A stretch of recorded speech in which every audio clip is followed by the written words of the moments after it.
My husband, who was on an overseas assignment, was going to temporarily return home, and we decided to have a dinner party at the house where our son's family, who I live with, resides. We were having a pleasant conversation in a friendly atmosphere when our grandson, Daniel, suddenly changed the situation with a single remark. Today isn't Grandma's punishment day, so you can eat, right? Despite my best efforts to keep it together, I couldn't believe it was all ruined by a single word from my grandson. I was stunned and could only look down in silence. My son and his wife tried to cover it up in a panic, but the more they talked, the more Daniel revealed the truth. In her fluster, Kyla finally snapped. "Enough. Just be quiet for a bit." She yelled at Daniel, making him cry. Then, "Don't just yell at a child." Nelson's raised voice turned the dinner party atmosphere tense in an instant. Amid the silence of the living room, broken only by Daniel's sobbing, Nelson demanded an explanation from Caden. All the while, I was hugging Daniel, comforting him. In my arms, Daniel said, "I'm sorry, Grandma. Will you get scolded again because of me?" He was worried for me. What should I do now? I could only stay silent, holding Daniel tightly. I am Elizabeth Pratt, a housewife in my 60s. Nelson and I fell in love while working at the same company, so it was really tough until we decided to get married and I quit my job. In those days, without phones, it wasn't easy to exchange contact information, and there was a general attitude of keeping workplace romances secret. So, until we got engaged, I was always on edge, worried that my boss might find out. Even after our engagement, we struggled with seating arrangements and speeches for the wedding, to the point where I didn't know who the wedding was for anymore. Moreover, any slip-up could lead to Nelson, who stayed with the company, being subject to snide remarks later, so we couldn't afford to relax. However, thanks to those struggles, we are now bound by a strong bond. I realized this especially when Nelson's overseas assignment was decided, leading to us living apart. 3 months before his departure. "I think I can come back within 3 years, but I'm worried. Why don't you come with me?" I appreciate the thought, but at my age, moving overseas is too much. Unlike you, I can only speak English. Nelson was always worried about leaving me alone in America. Besides, if anything happens, Caden and his family are here, and we can always talk on the phone, so don't worry too much. "Yeah, you're right." Caden is our only son. 14 years ago, when Caden started university, he moved out to live on his own. After graduation, he met Kyla in the cafeteria at his workplace, and they got married 7 years ago. 2 years after their marriage, our grandson Daniel was born. Caden, who rarely came home when he was single, started visiting regularly after Daniel was born. Both Nelson and I always look forward to seeing Caden's family. But beyond that, our time as a couple was very peaceful and enjoyable. Especially, Nelson planning trips for us during his long holidays made me happy. "I've been busy with work and left everything at home to you. From now on, let's spend more time together as a couple." He would always take me to the places I wanted to go. For us, this was the first time Nelson had to live alone for work. Moreover, since it was overseas, returning home wouldn't be easy. It was understandable that Nelson was worried. However, if anything happened, Caden's family, living just 15 minutes away from the nearest bus stop, could help. So I always reassured Nelson that there was no need to worry. About a month and a half before Nelson's departure, I injured my back and had to go to the hospital. It was a mild case of a herniated disc, so I could manage going to the hospital and maintaining minimal daily activities on my own. However, to Nelson, who was about to leave, it was a major concern, and he said he would delay his departure until my back healed. I appreciate the thought, but it's not something that should delay your work. But I can't leave you alone like this. What if something happens? I tried to reassure him, but Nelson was adamant about not leaving me alone. Days passed with our discussions going nowhere. We're both adults, so don't worry about something like this. If anything happens, Caden and his family will help. As usual, I was trying to convince Nelson. Then, he had a flash of inspiration and said, Caden. That's it. Let's ask if you can live with Caden. Ha! Nelson immediately called Caden and explained my back situation and his overseas assignment. After hearing the story, Caden said, I understand. I'll talk to Kyla, so give me a moment. He then hung up. I thought it was impossible for them to agree to such a sudden request to live together. However, Caden's answer was completely opposite to my expectations. Kyla agrees too. It's only for about 3 years, right? That's no problem at all. I see. That's a relief. We should thank Kyla soon. Caden, take care of your mom. So, I ended up living with Caden's family, pushed by Nelson. Caden's wife, Kyla, worked as a chef in the same company cafeteria where she met Caden. A year ago, they opened their dream restaurant and both worked hard together. I'm sorry for asking you to take care of me when you're so busy with the new restaurant. A few days after deciding to live together, we had a dinner with Caden's family. While Nelson and Caden were chatting and drinking, I quietly apologized to Kyla. I thought it must be a burden for Kyla to take care of an injured mother-in-law for 3 years, especially at such an important time for her restaurant. However, Kyla said, "Don't worry about it. We help each other in times of need. Also, once you feel better, could you occasionally look after Daniel?" Kyla asked me. He's in daycare, but he's always alone from evening to night. Seeing Kyla's apologetic expression, I understood why she agreed to live together. She probably wanted me to look after Daniel. Of course. If there's anything else I can do, don't hesitate to ask. I replied with a smile, and Kyla also smiled, relieved. I was truly relieved that I wasn't just a burden. Living with Caden's family was more peaceful and comfortable than I had expected. Not only did they accept me willingly, but they also provided me with a room of my own since they had an unused one. Wanting to be of help to Caden's family, I started doing the laundry, washing dishes, and picking up Daniel from daycare. I also began cooking dinner in place of Kyla, who often worked late due to preparations for the next day. Caden and Kyla always expressed their gratitude, and I could spend all my time with my adorable grandson.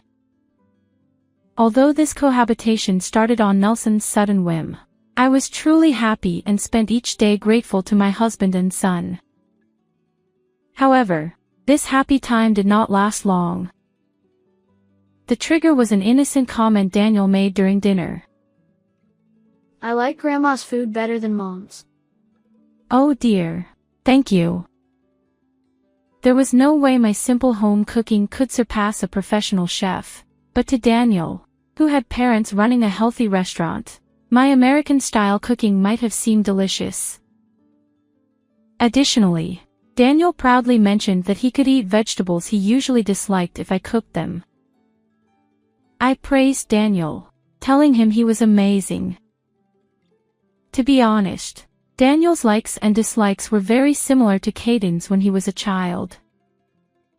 So, I just made the dishes that Caden liked, and by coincidence, Daniel ate them too.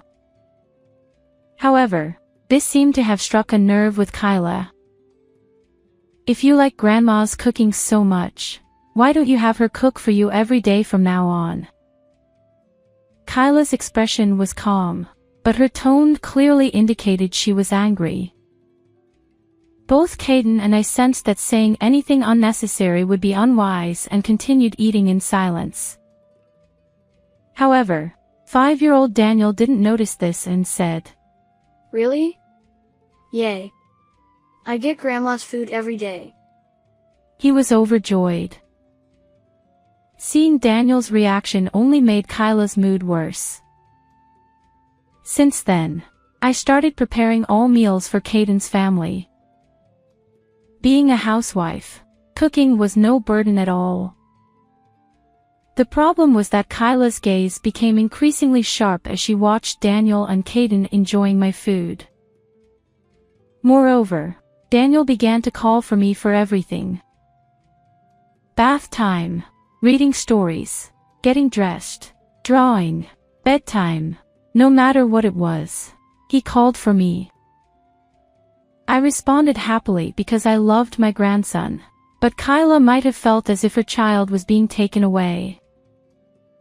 Elizabeth, please don't spoil Daniel. This is why old people are annoying. Oh, I'm sorry. I'll be careful. Before I knew it, Kyla's attitude towards me had become cold and filled with resentment. For months after my husband went overseas, Kyla came to me with a proposal. From today, in lieu of rent, you will do all the household chores. When I asked why she suddenly said this, Kyla explained that it was unfair to provide food and utilities for an additional adult for 3 years without compensation. She wanted me to repay this inconvenience through labor.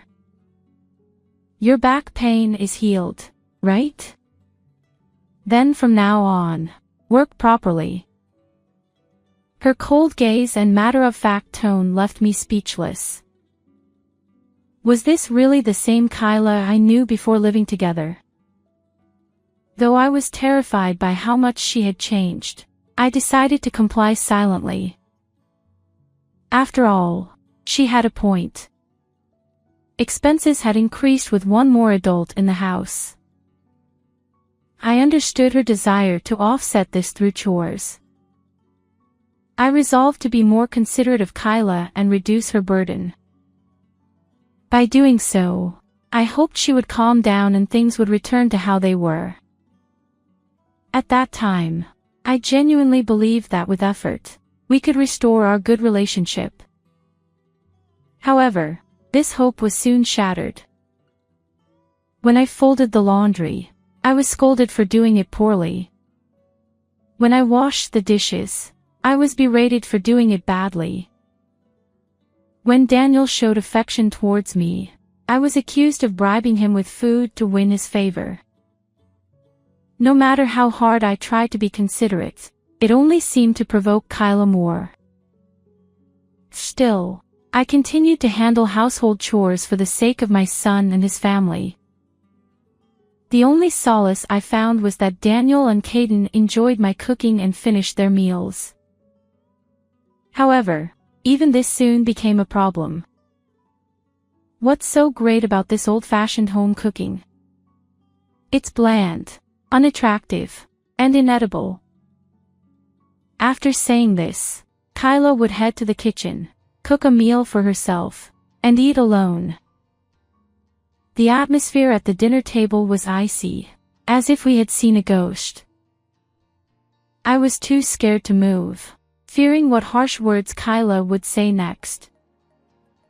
Daniel, sensing the tension, lost his appetite and left his meal unfinished. When dinner ended and I stood up to clear the dishes, Kyla called out in a cold, low voice. "Elizabeth, sit down for a moment."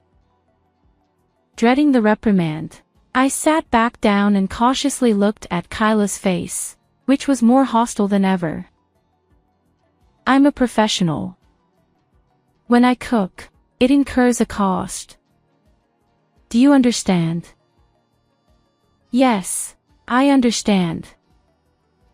I forced out a response. "Since you made me cook outside of work, you need to be punished." The word punished sent a chill down my spine. What more could she do when I was already feeling so broken? With my fingers growing cold and clammy with sweat, I waited for her words. Kyla twisted her mouth into a sneer and said, "No food for you tomorrow," before leaving the living room. I was momentarily stunned by the lack of insults or verbal abuse. Is this really all? I had never experienced such a light punishment, which made it all the more frightening. The next day, when I actually went without food, I quickly understood the severity of this punishment. Even when I felt faint with hunger, I wasn't allowed to rest from household chores. Moreover, I still had to prepare meals for Caden's family, my stomach constantly rumbling. Running errands became a battle against fainting from hunger. I began to think that enduring her insults at home was far better than this. Such punishment occurred 3 times a week. Caden, who could have been my only ally, was too busy appeasing Kyla to be of any help. In fact, he had recently started joining Kyla in berating and exploiting me. The only consolation I had was my grandson Daniel, but even that was restricted since Kyla would scold him if she saw him being kind to me. I had to limit my interactions with Daniel to the bare minimum. The room that was meant for me had turned into a storage space, leaving no place to stretch out and sleep. I had become less than a burden. I often thought of returning to my home to escape this treatment. But the thought of my husband worrying about me overseas kept me from acting on it. At most, it would be 3 years. If I could endure, everything would be fine. Living in constant fear of Kyla's anger, I continued my hollow existence. A little over a year after my husband went overseas, one day he called. "Hi, Caden. It's sudden, but I'll be back next week for a short visit. How about we all go out for dinner?" Next week? That's too sudden. How about we have dinner at our place instead? Sure, that sounds good. By the way, how's Mom? Every time I call, I'm told she's busy with Daniel, so we hardly talk. Yeah, she's fine. We'll see you next week then. Caden ended the call abruptly. At dinner, he shared the news with Kyla and me. Kyla looked visibly annoyed, but I was secretly overjoyed. Since my husband went overseas, he had only called a few times in the early months. I thought he was too busy to call, but I had been very lonely. On top of that, Kyla forbade me from calling him, so I could only wait for his calls. I worried about whether he had any injuries or illnesses, or if he was overworked. Next week, I could finally confirm these worries. I felt a surge of life returns to me. However, seeing my excitement, Kyla became furious. What's with that happy face? Are you implying I'm the bad guy here? What? No, I never said that. Shut up. Don't talk back. You're being punished again today. Confused and upset, I was denied food once again. For the week leading up to my husband's visit, on top of household chores, I was forced to help with the restaurant's preparations and distribute heavy flyers. Don't come back until you've handed out all the flyers. She would kick me out of the house. The treatment was harsher than ever, and I was on the verge of collapse daily. What had I done to anger her so much? Too tired and hungry to figure it out, I spent each day even more careful around Kyla. Finally, the day of the meal with my husband arrived. I prepared his favorite dishes and waited for him at the entrance. Elizabeth. I missed you. You've lost weight and look pale. That's not true. You look exhausted too. His sharp observation made me nervous. The past week had been so punishing that I was truly on the brink of collapse. But I tried to hide my poor condition so as not to worry him. Still, my husband's concern deepened as he continued questioning. I've been calling regularly, but you never answer. Has something happened here? What? Regularly? Since when? Since I went overseas, I've called twice a month. I was always told you were busy with Daniel. I had no idea he had been calling so frequently. As I stood there in shock, Caden and Kyla emerged from the house. They greeted my husband with smiles and led him to the living room. Daniel, waiting there, excitedly ran to my husband, who was delighted to see his grandson after more than a year. This heartwarming scene made me momentarily forget our conversation at the entrance. Soon, Kyla announced the start of the meal. As everyone took their seats around the table, enjoying the cheerful atmosphere, I found myself standing alone a little distance away, out of habit. Noticing this, Kyra called out to me in a flustered tone. Elizabeth, what are you doing? Please sit down quickly. Startled, I hurried to sit down. My husband watched this scene with a curious expression. If I make another mistake, I might suffer more severe punishment later. With that thought in mind, I decided to focus on assisting my husband by serving food and drinks. Thanks to this, the meal continued peacefully without any further incidents. Just as I began to feel relieved, Daniel, my grandson, remembered something and spoke up. Hey, Grandma doesn't have punishment today, right? It's good she can eat. Daniel's cheerful smile caused Kyra and Caden to turn pale, their hands and shoulders trembling, their eyes darting nervously. Anyone could see something was wrong, but they forced smiles and desperately tried to cover up Daniel's words. The more they talked, the more Daniel, oblivious to the situation, kept speaking the truth. Panicking, Kyra finally snapped. Just be quiet for a bit. She yelled, causing Daniel to burst into tears. Seeing this, my husband raised his voice in anger. Don't shout at the child like that. The pleasant meal instantly turned tense. In the now silent living room, only Daniel's crying could be heard.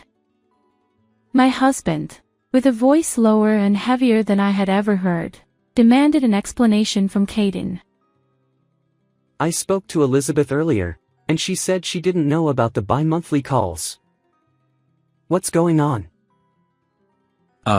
Well, that is.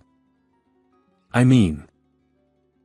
Facing his father's stern demeanor for the first time, Caden was visibly shaken.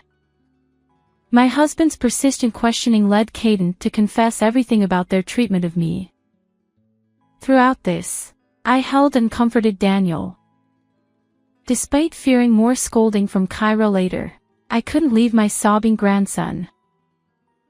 Sorry, Grandma. Will you get scolded because of me? I gently stroked Daniel's head. Don't worry.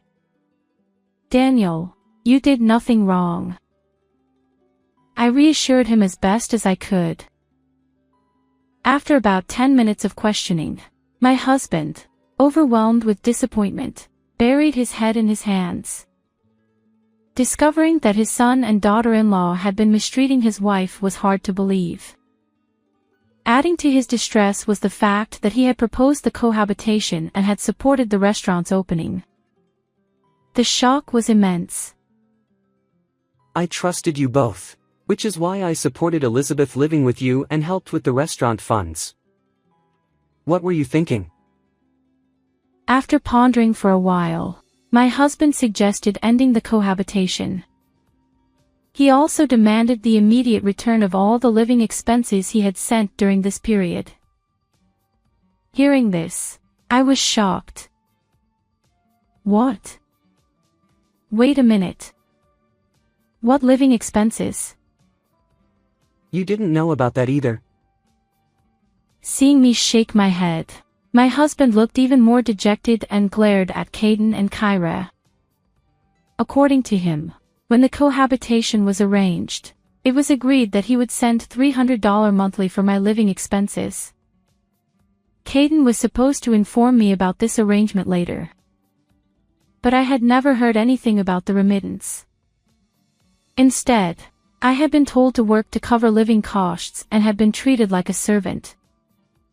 Upon learning this, my husband, in a steady and grave voice, demanded Caden return all the money. All of it. The restaurant funds and the living expenses. Return everything. Hearing this, Caden and Kyra turned pale and began apologizing, even bowing down to my husband. Kyra explained that despite 2 years since opening, the restaurant had been struggling, which fueled their resentment toward me for living comfortably with Daniel. Caden admitted to keeping the remittance for themselves and preventing my husband's calls to hide their actions. Although they apologized and promised to change, my husband's anger did not abate. He took me back to my family home and, during his short stay, retrieved all the money he had given Caden and Kyra. Before his departure, he arranged for me to stay at a business hotel, ensuring my safety until he could return from overseas. I'll arrange to come back to the US soon. The hotel staff will keep you safe until then. Though I felt staying at home was enough, I agreed, not wanting to worry him further. Hotel life proved to be comfortable, and my health and spirits improved remarkably. In less than a month, my husband returned. The hotel bill was staggering, but he was relieved to see me looking healthier.